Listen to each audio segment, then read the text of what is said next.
அல்லாஹ்வுடைய வேலை நடக்கணும். உலகத்தில் யார் யாருடைய வேலையோ, யார் யாருடைய என் வேலை நடக்க மாட்டேங்குது, உன் வேலை நடக்க மாட்டேங்குது, ஆளுக்கு யாருக்கும் அல்லாஹ் வேலை நடக்கலையே, அந்த அக்கறை இல்லை, அந்த கவலை இல்லை. யாருடைய வேலை நடக்கல, அல்லாஹ்வுடைய வேலை இன்னும் நடக்கலையே சொன்னாலும் அதெல்லாம் தேவையில்லை. எவ்வளவு ஒரு மோசமான, அல்லாவை ஆக கீழ் நிலையில வச்சிருக்குது இந்த உலகம்.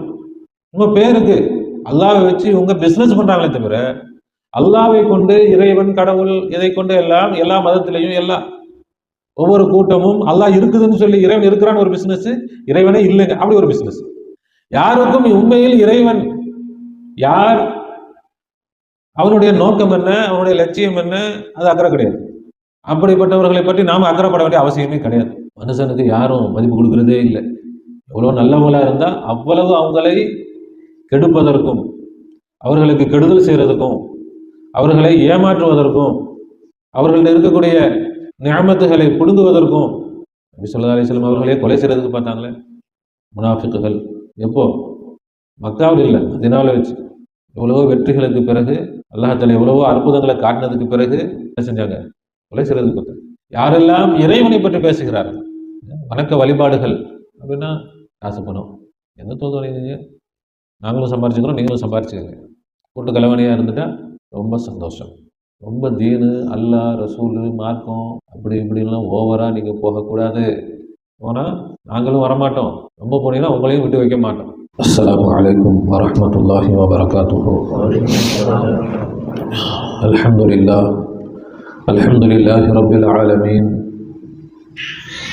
والعاقبة للمتقين والصلاة والسلام على رسوله سيدنا محمد وعلى آله وأزواجه وذرياته وأهل بيته أجمعين أما بعد فقد قال الله تعالى في شأن حبيبه أعوذ بالله من الشيطان الرجيم بسم الله الرحمن الرحيم إن الله وملائكته يصلون على النبي يا أيها الذين آمنوا صلوا عليه وسلموا تسليما اللهم صل على سيدنا وشفيعنا وحبيبنا ومولانا محمد وعلى آل سيدنا ونبينا ومولانا محمد وبارك وسلم اللهم صل على سيدنا وشفيعنا وحبيبنا ومولانا محمد وعلى آل سيدنا ونبينا ومولانا محمد وبارك وسلم اللهم صل على سيدنا وشفيعنا وحبيبنا ومولانا محمد وعلى آل سيدنا ونبينا ومولانا محمد وبارك وسلم وصل على جميع الأنبياء والمرسلين والملائكة المقربين والحمد لله رب العالمين. परवरदिगार आलम तेरा रहम और करम और अफ़्व और दरगुज़र का तुझे वास्ता। सरकार दो आलम सल्लल्लाहु अलैहि वसल्लम का, जमी पीराने सलासिल का, पीर नूरी का, पीर आरिफ का वास्ता। या अल्लाह हम सबको मग़फ़िरत फरमा, हम सबको मग़फ़िरत फरमा, हम सबको इल्म नाफ़िअ इनायत फरमा, कहने सुनने समझने और उस पर अमल करने की आला सलाहियत व तौफ़ीक़ इनायत फरमा बिजाहि सय्यदना मुहम्मद मुस्तफ़ा सल्लल्लाहु अलैहि वसल्लम। பெரியவர்களே, சகோதரர்களே, தாய்மார்களே, சகோதரிகளே, அல்லாஹ் சுப்ஹானஹு வ தஆலா தன்னுடைய எல்லையில்லாத கருணையினால் நம்மை அவனது ஹபீப் உலகத்தின் ரட்சகர் கண்மணி நாயகம் முஹம்மது முஸ்தபா ஸல்லல்லாஹு அலைஹி வஸல்லம் அவர்களுடைய கைரு உம்மத்தில், சிறந்த சமுதாயத்தில் படைத்திருக்கிறார். அல்ஹம்துலில்லாஹ். அதில் நமக்கு சந்தோஷத்தையும் பெருமிதத்தையும் தந்திருக்கிறார். அல்ஹம்துலில்லாஹ். மட்டுமல்ல, இறைவனை அறிவதற்கும் அடைவதற்குமான வசதிகளும் வாய்ப்புகளும் எங்கும் நிறைந்து நிரம்பி வழியக்கூடிய இந்த இறுதியான காலகட்டத்தில் அவனுடைய அன்பையும் நெருக்கத்தையும் நேர்வழியையும் பெற்ற அவுலியாக்கள், ஆரிஃபின்கள், சூஃபியாக்கள், ஷேகுமார்களுடைய தொடர்பை, நிஸ்பத்தை, பையாத்தை, முஹப்பத்தை நம் அனைவருக்கும் தந்து அருள் புரிந்திருக்கிறான். அல்ஹம்துலில்லாஹ் சும்மா அல்ஹம்துலில்லாஹ். எல்லோரும் அல்லாஹ்வில் ஃபனாவாகி, அல்லாஹ்வும் ரசூலுமாக, ரசூலில் ஃபனாவாகி, அல்லாஹ்வும் ரசூலும் தான் இங்கே நானாக இருந்து கொண்டிருக்கிறார்கள், எனக்கு முன்னால் ஷேக்காக இருந்து கொண்டிருக்கிறார்கள் என்ற உணர்வோடு, என்ற பார்வையில் தாலிமாத்துகளை கேட்க வேண்டும். இந்த உலகத்தில் யார் வருகிறார்களோ இல்லையோ, அல்லாஹாலா குர்ஆனில் கூறுகிறான், நிச்சயமாக அல்லாஹாலா வருவான். அல்லாஹாலா ரப்பாக வருவான். ரப்பு என்றால் கார்டியன், பராமரிப்பவன். இந்த உலகம் பராமரிப்பவன் இல்லாமல் தடுமாறிக் கொண்டிருக்கிறது. இந்த உலகம் தலைவன் இல்லாமல் தரிகட்டு ஓடிக்கொண்டிருக்கிறது. இந்த உலகத்தை சரியான பாதையில் கொண்டு செல்வதற்காக, இந்த உலகத்துடைய நோக்கமே இறைவனை அறிந்து கொள்வதுதான். இந்த ஒட்டுமொத்த உலகத்தை, அதில் சிறந்த மனித சமுதாயத்தை அல்லாஹ் படைத்திருப்பது அவனை அறிந்து, அவனை புரிந்து, அவனில் லயித்து, அவனில் ஃபனாவாகி, அவனை கொண்டு பக்காவாகி அவனாக வாழ வேண்டும் என்ற நோக்கத்திற்காகத்தான் இந்த உலகத்தை அல்லாஹ் படைச்சிருக்கான். ஆனால் அந்த நோக்கம் இன்று வரை பரிபூர்ணமாக ஆகவில்லை. அதை பரிபூர்ணமாக ஆக்குவதுதான் எந்த காரியத்திற்காக படைக்கப்பட்டிருக்கிறதோ அந்த காரியம் நடந்தால்தான் சரியான பராமரிப்பு அப்படின்னு சொல்ல முடியும். இந்த காரியம் நடக்கலை அப்படின்னா பராமரிப்பு சரியில்லை, ரிசல்ட்டு வரலை அப்படின்னா என்ன இல்லை, நிர்வாகம் சரியில்லைன்னு சொல்லுவாங்களா இல்லையா? ஒரு கம்பெனியோ, ஒரு கடையோ, ஒரு தொழிலோ, ஒரு வியாபாரம் எதுவாக இருந்தாலும் சரி, அதில் நிர்வாகம் இல்லை என்றால், சரியான பொறுப்பாளி நிர்வாகி இல்லை என்றால் நம்ம தெரிஞ்சுக்கலாம் அது ஒழுங்காக நடக்காது. ஒழுங்காக நடக்கலைன்னா சரியான நிர்வாகி இல்லைன்னு அர்த்தம். இப்போ அனைத்தையும் படைத்தவன் அதை சரியான முறையில் நிர்வகிப்பதற்காக, அதுதான் நம்ம இதுக்குள்ள கூட சொல்லுவோம், அந்தல் ஹாதி அந்தல் ஹக், நீ தான் நெருவழி காட்டு. நெருவழி காட்டுறவன் யாரு தான்? அல்லாஹ் தான். ஆனால் அல்லாஹ் இப்போ எங்கே வந்து நெருவழி காட்டினான்? நபிமார்கள் வந்து நெருவழி காட்டினாங்க, வலிமார்கள் வந்து நெருவழி காட்டினாங்க. அல்லாஹ் எங்கே நெருவழி காட்டினான்? அப்போ அல்லாஹ் தான் நெருவழி காட்டக்கூடியவன். அப்போ நேரடியாக அல்லாஹ் நெருவழி காட்ட வேண்டும். நேரடியாக அல்லாஹ் நெருவழி காட்டினால் இந்த உலகம் சரியான பாதையில் வந்து, இத்தனை வருஷம் ஆயிடுச்சு, இத்தனை ஆயிரக்கணக்கான லட்சக்கணக்கான வருடங்கள் ஆயிடுச்சு, ஆனால் இன்னும் நேர்வழிக்கு உலகம் வரல. அப்போ அதை நடத்துவதற்கு தான், அதை இப்பொழுது நடத்துவதற்கு அல்லாஹாலா நாடி இருக்கிறார். அதைத்தான் நம்ம சொல்லிக்கிட்டு இருக்கோம். சும்மா வந்து உலகத்தில் ஏதோ ஏனதானு வாழ்றது அது இல்லை. ஏதோ ஏனதானு வாழ்ந்துட்டா போதும், அது அல்லாஹ்வுக்கு நோக்கம் இல்லை. இல்லை ஏதோ ஏனதானு வணங்கிட்டா போதும், பேருக்கு ஒரு சடங்கு சம்பிரதாயம், ஒவ்வொரு ஆளுக்கு ஒரு மதத்தை வச்சுக்கிட்டு ஒரு கூட்டத்தை உருவாக்கிக்கிட்டு, அது அல்லாஹ்வுடைய நோக்கமே இல்லை. எந்த விதமான உணர்வோ எதுவுமே இல்லை. இறைவனுடைய அன்போ, இறைவனுடைய முகப்பத்தோ, இறைவனுடைய பக்தியோ, இறைவனை பயப்படணும்னு அவசியம் இல்லை, பக்தி வேணும். இந்த பக்திக்கு பேர் தான் பயம். பக்தி என்று சொன்னால் அதில் அன்பும் வந்துடும், பயமும் வந்துடும், ரெண்டும் சேர்ந்தது தான் பக்தி. இறை பக்தி இல்லை, உலகத்தில் வணக்கம் இருக்கு, பக்தி எங்கே இருக்கு? இதையெல்லாம் ஒருத்தர் கடை ஆரம்பிக்கிறாரு, சரி பொறுப்பான ஆட்களை போடுறாரு, யார் போட்டும் வேலை நடக்கலை. அப்போ என்ன செய்யணும்? அவரே வந்தாங்க, ஒருவரும் வரமாட்டாரா? அதுதான், யார் யாரையும் வைத்தோ வேலை நடக்கலை, பரிபூர்ணமாக ஆகலை. அப்போ இறைவனே வரப்போகிறான். அந்த இறைவன் எப்படி இருப்பான்? அந்த இறைவன் வருகைக்கான தயாரிப்பில் தான் இறைவன் நம்மை ஈடுபடுத்தியிருக்கிறோம். ஏற்பவர்கள் ஏற்கட்டும், ஏற்காதவங்க போகட்டும், அது ஒன்றும் நமக்கு பிரச்சனை இல்லை. நாம விளங்கிக்கணும் இறைவன் நம்மை எந்த சேவையில், எந்த பணியில், எந்த பொறுப்பில் வைத்திருக்கிறான். அந்த பொறுப்பை சரியான முறையில் நாம விளங்கிக்கணும். அந்த பொறுப்பு என்ன? இறைவன் அவன்தான் நாம வெளியாக இருக்கிறான். அந்த இறைவனுடைய ஹபீப், முதல் படைப்பு, எல்லா படைப்புகளின் மூலம் ஹகீகத்தை முஹம்மதி, அதுதான் நாம வெளியாக இருக்கிறது. இப்போ அல்லாஹ்வும் ரசூலும் நாம இருந்து கொண்டிருக்கிறான். அல்லாஹ்வும் நாம இருக்கிறான், ரசூலும் நாம இருக்கிறான். இதை நாம ஏற்றுக்கொண்டாலும் ஏற்றுக்கொள்ளாவிட்டாலும் அப்படித்தான். இதை விளங்கினாலும் விளங்காவிட்டாலும் அப்படித்தான். உலகத்தில் உள்ள எல்லா படைப்பும் அப்படித்தான், உலகமே அப்படித்தான். நான் மனிதன், அதை நானே ஏற்றுக்கல, நான் மனுஷன் நான் ஏற்றுக்க மாட்டேன் அப்படின்னா மனுஷன் இல்லைன்னு ஆயிடாது. இல்லை யாரும் மற்றவங்க ஏற்றுக்கல, உலகத்தில் யாரும் ஏற்றுக்க முடியும், மனுஷன் ஏற்றுக்க முடியும், அதனால் மனிதன் இல்லைன்னு ஆயிடாது. யார் ஏற்றுக்கொண்டாலும் ஏற்றுக்கொள்ளாவிட்டாலும் எது ஹகீகத்தோ அந்த ஹகீகத்து மாறப்போறதில்லை, உண்மை மாறப்போவதில்லை. ஏற்றுக்கொள்வதால் மாறப்போறதில்லை, மறுக்கிறதுனாலே மாறப்போறதில்லை. எது இருக்கிறதோ அது அப்படித்தான் இருக்கும். யார் ஏற்றுக்கொண்டாலும் சரிதான், ஏற்றுக்காவிட்டாலும் சரிதான், யார் விளங்கினாலும் சரிதான், யார் விளங்காவிட்டாலும் சரிதான். இப்போ அந்த ஹகீகத்தின் அடிப்படையில் அல்லாஹ் நாம இருந்து கொண்டிருக்கிறான். எல்லா படைப்புகளிலும் அல்லாவை நாம் பார்க்க வேண்டும். எல்லா படைப்புகளையும் பார்த்துட்டு நம்மளை விட்டுட்டோம்னா அப்பவும் ஷிர்கா போயிடும். நம்மள பார்த்துட்டு மற்ற படைப்புகளை விட்டுட்டோம் அப்பவும் ஷிர்கா போயிடும். ஒன்றில் பார்த்து ஒன்றில் பார்க்காவிட்டால் ஷிர்க். எதுலேயுமே பார்க்கலன்னா குஃபுர். அல்லாவை பார்க்கவே இல்லை, நிராகரிச்சாச்சு. அல்லாஹ்லாம் கிடையாதுங்க, இது படைப்பு தான், குஃபுர். அல்லாவை நீங்கள் மறுத்து விட்டது, நிராகரிச்சிட்டீங்க. ஒன்றில் அல்லாவை பார்த்தோம், ஒன்றில் அல்லாவை பார்க்கல, நீங்கள் ஷிர்க் வச்சுட்டீங்க, இணை. இது அல்லாஹ், இது படைப்பு. இதெல்லாம் அல்லாஹ், இதெல்லாம் படைப்பு. எல்லாமே அல்லாஹ், ஒட்டுமொத்தமாக அனைத்தும் அல்லாஹ். அப்போ தௌஹீத். ஒட்டுமொத்தமாக அனைத்தும் முஹம்மது ரசூலுல்லாஹ், தௌஹீத். அல்லாஹ் உஜூதாக இருக்கிறான், முஹம்மது ரசூலுல்லாஹ் அல்லாஹ்விற்கு அப்படி நேர் எதிராக அதமாக இருக்கிறார்.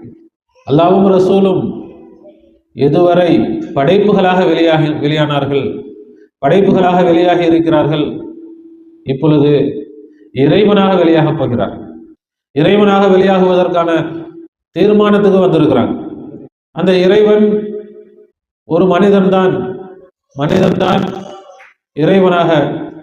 இறைவன் என்று சொன்னால் இந்த ஒட்டுமொத்த பிரபஞ்சத்தையும் எல்லா படைப்புகளையும் பராமரிக்கக்கூடிய, அதற்கான எல்லா ஆற்றலும் பெற்றவனாக அல்லாஹ் ஆக போகிறான். அல்லாஹ் தான் சூரியனாக ஆனான், அல்லாஹ் தான் சந்திரனாக ஆனான், அல்லாஹ் தான் சின்ன புல்லாகவும் அவன் தான் இருக்கிறான். எப்படி வேண்டுமானாலும் ஆகக்கூடிய ஆற்றல் அவனுக்கு இருக்கு. ஒரு தூசியாகவும் அவன் தான் இருக்கிறான். தூசியாக இருப்பதால் அவனுடைய ஆற்றல் குறைஞ்சு போயிடல, சூரியனாக இருப்பதால் அவனுடைய ஆற்றல் அதிகமாகி விடவில்லை. சூரியனில் அவனுடைய ஆற்றல் அதிகமாக வெளிப்படுகிறது, தூசியில் குறைவாக வெளிப்படுகிறது. ஆனால் அவனுடைய ஆற்றல் அது முழுமையானது, அது கூடவும் செய்யாது குறையவும் செய்யாது. வெளிப்படுவதில் தான் வித்தியாசம். இதுல கொஞ்சமா வெளிப்படுது, அதுல கொஞ்சம் அதிகமாக வெளிப்படுது. அப்ப அனைத்தை விட மிக அதிகமாக வெளிப்படுத்துவதற்கு அல்லாஹ்விற்கு ஆற்றல் உண்டு.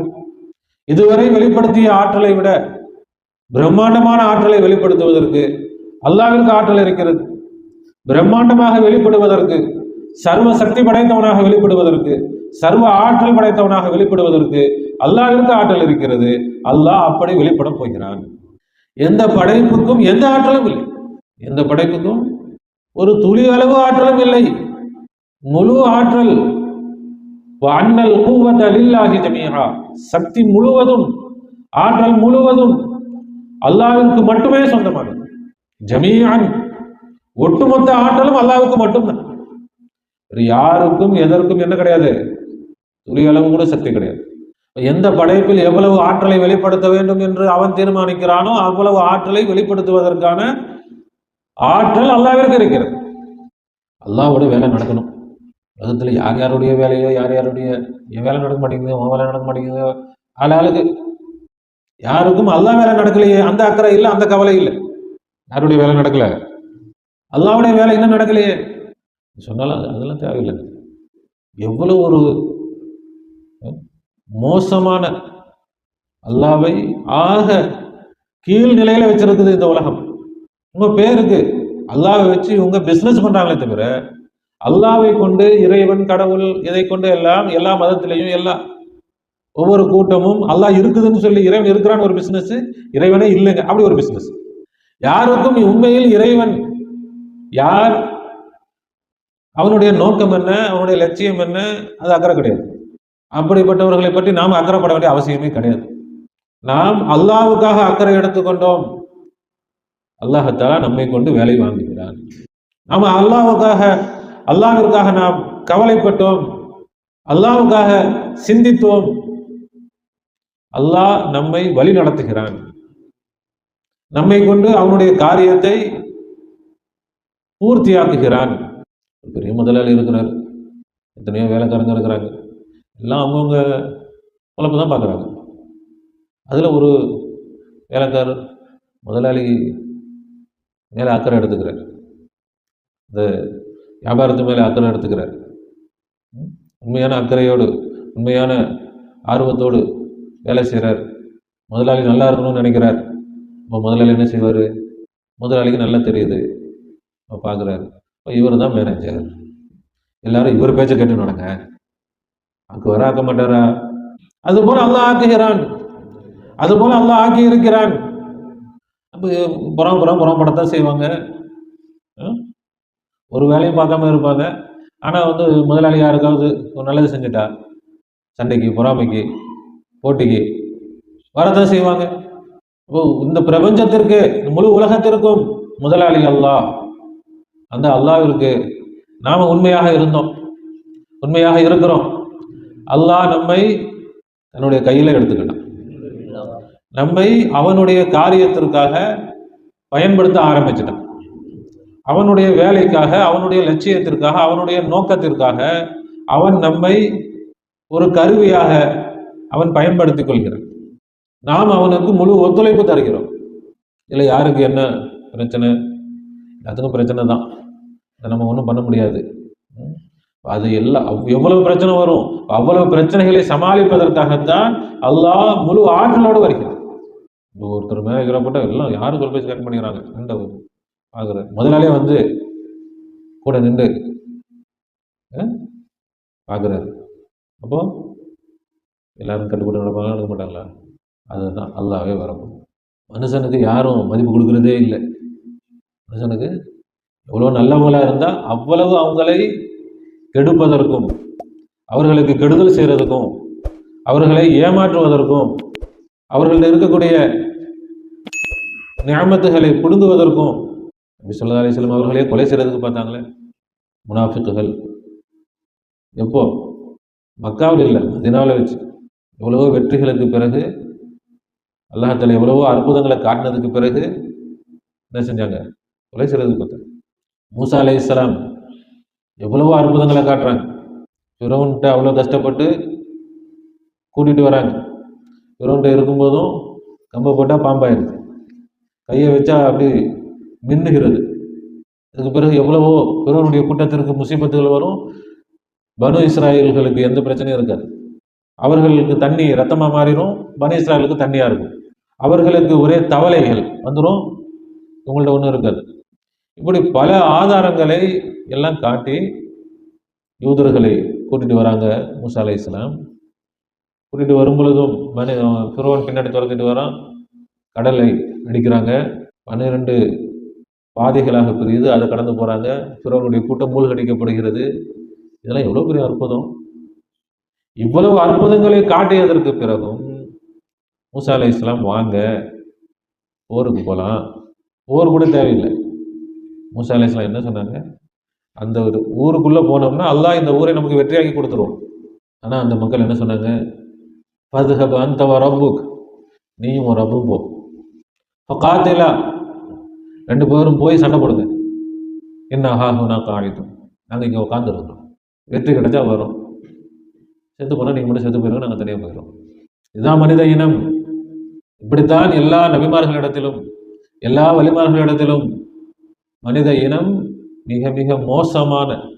யாரெல்லாம் இறைவனை பற்றி பேசுகிறார்கள், வணக்க வழிபாடுகள் அப்படின்னா காசு பணம் எந்த தோல்வி, நாங்களும் சம்பாரிச்சுக்கிறோம், நீங்களும் சம்பாரிச்சுக்கோங்க, கூட்டு கலவனையாக இருந்துட்டா ரொம்ப சந்தோஷம். ரொம்ப தீனு, அல்லாஹ், ரசூலு, மார்க்கம் அப்படி இப்படிலாம் ஓவராக நீங்கள் போகக்கூடாது. போனால் நாங்களும் வரமாட்டோம், ரொம்ப போனீங்கன்னா உங்களையும் விட்டு வைக்க மாட்டோம். அதனால தான் முதலாளியே வருவதற்கு தயாராகிவிட்டான், எஜமானே வருவதற்கு தயாராகிவிட்டான். அந்த உணர்வை, அந்த கைஃபியத்தை அல்லாஹ் தஆலா புரிந்து கொள்வதற்கு தௌஃபீக் செய்வானாக. வெறும் படைப்பாக இருப்பதற்காக அல்லாஹ் படைக்கவில்லை. எந்த படைப்பும் வெறும் படைப்பாக இருப்பதற்காக என்ன செய்யல, படைக்கவில்லை. எல்லாம் அல்லாஹ் படைப்பாக இருக்க வேண்டும், எல்லாம் ரசூல் படைப்பாக இருக்க வேண்டும். அதற்காகத்தான் அல்லாஹ் படைச்சிருக்கிறான். ஆனால் எல்லாம் இப்போ வெறும் படைப்பாக உட்கார்ந்துருக்கு. அல்லாஹ்வுக்கும் அந்த படைப்புக்கும் சம்பந்தப்படுத்துவதும் இல்லை, சம்பந்தப்படுத்தினாலும் சந்தோஷப்படுவதில்லை. அதுக்கு இப்பதான் காலமா? அல்லாஹ் எப்போ நாடி இருக்கணும் அதாவது காலம். அல்லாஹ் எப்பொழுது நடத்துகிறானோ அதுதான் அதற்குள்ள காலம். மனுஷனுக்கு இதில் கேள்வி வைக்கிறது உரிமை இல்லை. இதுதான் காலமா அதுதான் காலமா. மனிதன் என்றால் இந்த உடல் தானே. இந்த உடல் இல்லைன்னா மனுஷன். அதே போல உடல், மனிதன் இந்த உடலாக இருக்கிறான். இந்த உடல் ஒரு சதை எலும்பு சேர்ந்த ஒரு அமைப்பில் விலங்கு அமைப்பு. உடல் எப்படி? உடல் விலங்கு உடல். விலங்குக்கெல்லாம் இருக்கக்கூடிய அதே உடல் தானே. ஆடு மாடுக்கு எல்லாத்துக்குமே இதே தானே இருக்குது. மனுஷனுக்கு இருக்கிற மாதிரி தான் எல்லாமே இருக்குது. உடல் விலங்கு உடல். இந்த உடலை கொண்டு இந்த உடல் ஆனால் விலங்குடைய அமைப்பில் இல்லை. இது ஒரு மனித அமைப்பு, மனிதனுடைய உருவம், மனித தோற்றத்தில் மனித அமைப்பிலான உடல். ஒவ்வொரு விலங்குக்கும் ஒவ்வொரு அமைப்பில் உடல் இருக்கும். இது மனித அமைப்பு. அந்த உடல் வெறும் அமைப்பை கொண்டு மனிதனாக ஆகவில்லை, மனிதனுக்குள்ள அறிவை கொண்டு மனிதனாக ஆயிருக்கு. இந்த மனிதனுக்குள்ள அறிவு இல்லைன்னா இந்த உடல் இருந்தாலும் அது விலங்கு மாதிரி தான். மனிதனுக்குள்ள அறிவு இல்லை. அப்படி இருந்தால் என்னதான்?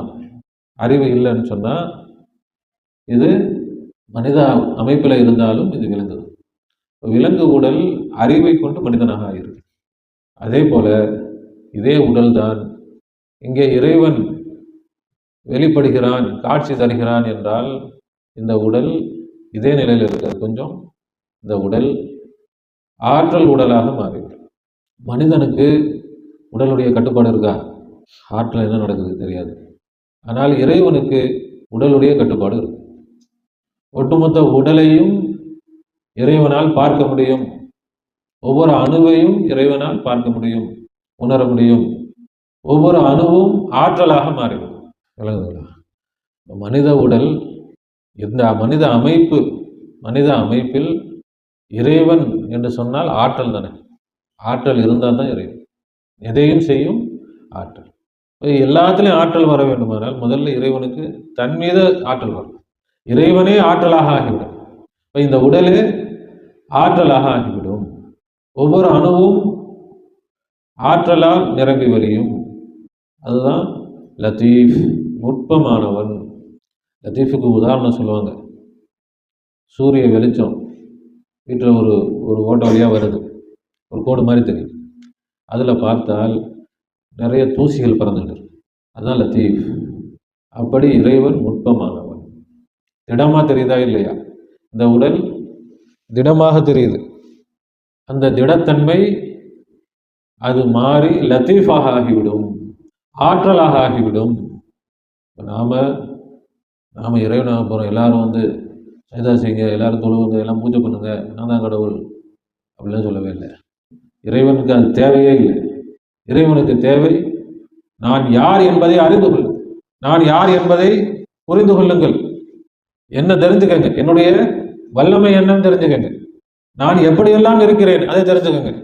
என்னையே பார்க்க வேண்டும், என்னையே ரசிக்க வேண்டும், என்னையே அனுபவிக்க வேண்டும், என்னையே நேசிக்க வேண்டும். அதுதான் நான் எங்கும் நிறைந்திருக்கிறேன், எல்லா இடத்திலும் இருக்கிறேன், எல்லாமாகவும் இருக்கிறேன். அப்படி என்னில் மூழ்க வேண்டும். அதுதான் இறைவனுடைய ஆசை. அதற்காக இறைவன் உருவெடுத்து வந்திருக்கிறான். அதற்காக இறைவன் தயாராகி வந்திருக்கிறான். அதற்காக அவனே சர்வ ஆற்றல் பெற்றவனாக வந்திருக்கிறான். இது விளங்க முடியுதா? இறைவன்னா எப்படி? மனித உடலாக இருக்கிறது இல்லை. இந்த உடல் தான் ஆற்றலாகவே ஆகிடும், லத்தீஃபாகவே ஆகிடும். நாம சும்மா இறைவன் தான் நம்பிக்கைங்கன்னு சொல்லலை. வந்தால் இப்படித்தான் வரப்போகிறான், அதை நாம முன்கூட்டி சொல்றோம், அவ்வளவுதானே தவிர இப்பவே நீங்க என்ன செய்யுங்க, இது உங்கள் கண் முன்னால் தெரிய போகிறது, இதுல என்ன பிரச்சனை இருக்கு? இன்ன ரப்பக லபில் மிர்சாத், நிச்சயமாக உம்முடைய இறைவன் எதிர்பார்த்து காத்திருக்கிறான். அல்லாஹ் ஏன் காத்திருக்கணும்? நினைச்சவனே செஞ்சிடலாமே. அல்லாஹ் அதுக்கு ஒரு நேரத்தை வச்சிருக்கான். அல்லாஹால ஒரு அமைப்பை வச்சிருக்கிறான். அந்த அமைப்பில் அந்த நேரத்தில் அதற்கான சரியான சூழ்நிலையை அமைத்து அல்லாஹால அதை நடத்துவான். நாம் அல்லாஹ்வை விளங்க வேண்டும். அல்லாஹ்வை சரியான முறையில் புரிந்து கொள்ள வேண்டும். எப்படி படைப்புகளாக அவன் வெளியாக இருக்கிறான், எப்படி அவன் இறைவனாக வெளியாக போகிறான். ஒரு வேலை ரொம்ப நேரமாக ரொம்ப காலமாக இழுத்துக்கிட்டே போகுதுன்னா அந்த வேலை சடைவாக இருக்கலாம், சடைவாகும். ஆனால் அதை விட்டுட்டு வேறு வேலைக்கு போனோம்னா அந்த வேலை நடக்குமா? சடைவானாலும் சரி, அதை விட சுவாரஸ்யமான வேறு வேலைகள் இருக்குது, சுவாரஸ்யமாக டைம் பாஸ் பண்ணலாம்.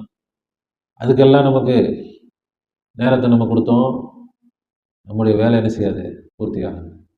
அல்லாஹ் தஆலா வருத்தப்படுறான் குர்ஆன்ல, மா கதருல்லாஹ் ஹக்க கதரி, அல்லாஹ்வை அவர்கள் மதிக்க வேண்டிய அளவுக்கு மதிக்கலை. அல்லாஹ் அவங்க மரியாதை கொடுக்குறதே இல்லை. அல்லாஹ்வை நினைவு கூறப்பட்டால் உள்ளங்கள்லாம் சுருங்கி போயிடுது.